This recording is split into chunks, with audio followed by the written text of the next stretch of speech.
నమస్కారం అందరికి. ఇది డిగ్రీ ఫస్ట్ ఇయర్ వాళ్ళకి సెకండ్ సెమ్ లో సాంస్క్రిట్ క్వశ్చన్ పేపర్ అనేది ఎలా ఉంటుందని చెప్పి చూద్దాము. ఇది OU question paper. So first bit లో మనకి ఒక శ్లోకం ఇచ్చినారు, దానికి మనం భావం రాయాలి.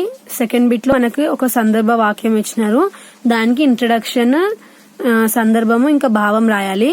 థర్డ్ బిట్ లోనేమో శ్లోకం ఇచ్చినారు, ఫస్ట్ వర్డ్ లాస్ట్ వర్డ్, దీనికి శ్లోకం కంప్లీట్ గా రాయాలి. నెక్స్ట్ ఫోర్త్ బిట్ లో కూడా మనకి సందర్భ వాక్యం ఇచ్చినారు. ఫిఫ్త్ బిట్, సిక్స్త్ బిట్ లో మనకి సమాసాలు 5 వర్డ్స్ ఇచ్చినారు. సో ఇవి 5 వర్డ్స్ రాయాలి. ఇందులో మనకి ఆప్షన్ ఉంటది, మీరు ఈ ఏవైతే 6 ఉన్నాయో 6 లకి వెళ్ళి ఎనీ 4 బిట్స్, మీకు నచ్చిన ఎనీ 4 బిట్స్ రాయొచ్చు. సో ఇక్కడ మనము ఏవైతే మనము 4 బిట్స్ అనుకుంటున్నామో అవి మాత్రమే చదువుకుంటే సరిపోతుంది, మిగతా 2 ఆప్షన్ లో వదిలేయచ్చు. సో ఇక్కడ మనకి ఏదైతే సెమ్ 2 లో 6th బిట్ లో సమాసాలు ఉన్నాయో ఫస్ట్ సెమ్ లో సందులు ఉంటాయి, అంతే తేడా, మిగతాదంతా ఇదే ప్యాటర్న్ ఉంటది. Next second bit, 7th bit లోనేమో ప్రతిపదార్థాలు రాయాలి. ఇక్కడ మనకి 4 శ్లోకాలు ఇచ్చినారు.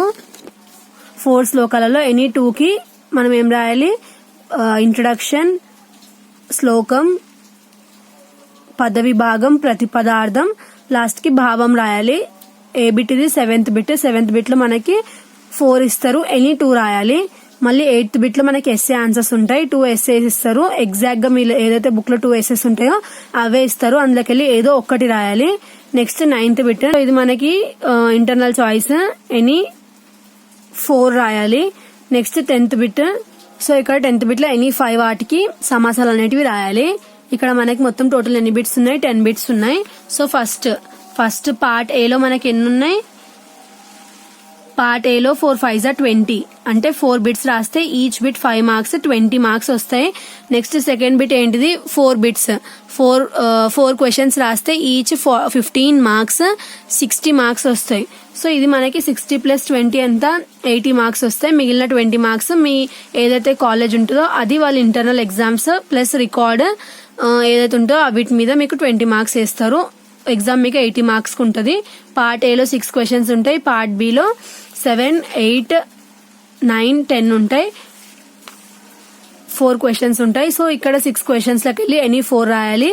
ఇక్కడ ఇంటర్నల్ చాయిస్ ఉండదు. ఇక్కడ ఏంటిదంటే మీరు ఈ 6 లకి వెళ్ళి ఏదన్నా రాయొచ్చు, ఇక్కడ మాత్రం ఇంటర్నల్ చాయిస్ ఉంటుంది, అంటే 4 ఇచ్చి ఎనీ 2 రాయాలని చెప్పి. మళ్ళీ 8th బిట్ లోనే 1 ఎస్ఏ రాయాలి.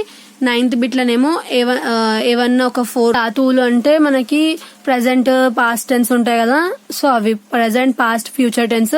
లైక్ ఇప్పుడు మనకి ఇంటర్మీడియట్ లో ఉండే తి తహన్ తి సి తహ తహ మీ వహ మహ అని చెప్పి, సో అలాంటివే సేమ్ ఇక్కడ కూడా మనకి సెమ్ 2 లో కూడా ఉంటాయి. ఆ 9th బిట్ లో వచ్చినాయి. ఎనీ 4 రాయాలి. మనకి వాళ్ళు వర్డ్ ఇస్తారు, వర్డ్ ఇచ్చి అది ప్రెసెంటా పాస్టా ఫ్యూచర్ అని ఇస్తారు, దాన్ని బట్టి మనం ఫార్ములా గుర్తుపెట్టుకుని ఆ వర్డ్ ని ఫిల్ చేయాలి. సో అది మనకి 9th బిట్. సో ఇది మనకి సెమ్ 2 లో Sanskrit question paper pattern. Thanks for watching.